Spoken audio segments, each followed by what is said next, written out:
जोहार नमस्कार।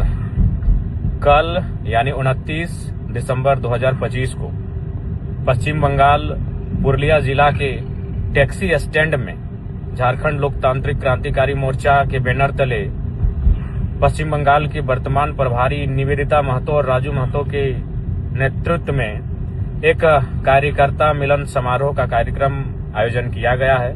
अतः आप सभी से, हमारे शुभचिंतकों से, समर्थकों से आग्रह होगी, टैक्सी स्टैंड पुरुलिया 29 दिसंबर 2025 को कार्यक्रम में सम्मिलित होकर इस कार्यक्रम को सफल बनाएंगे। धन्यवाद। जोहार नमस्कार।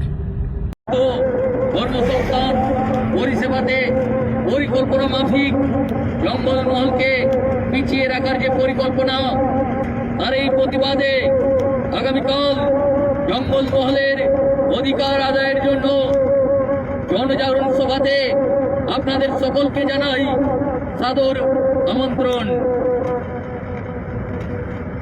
আগামীকালকের জনজাগরণ সভায় উপস্থিত থাকছেন झारखंड लोकतांत्रिक क्रांतिकारी मोर्चार सुप्रीमो टाइगर जयराम कुमार माहातो, उपस्थित থাকছেন महिला नेत्री বেবি মাহাতো। তাই অধিকার আদায়ের জন্য সকলে আসুন আগামীকাল পুরুলিয়া ট্যাক্সি স্ট্যান্ডে।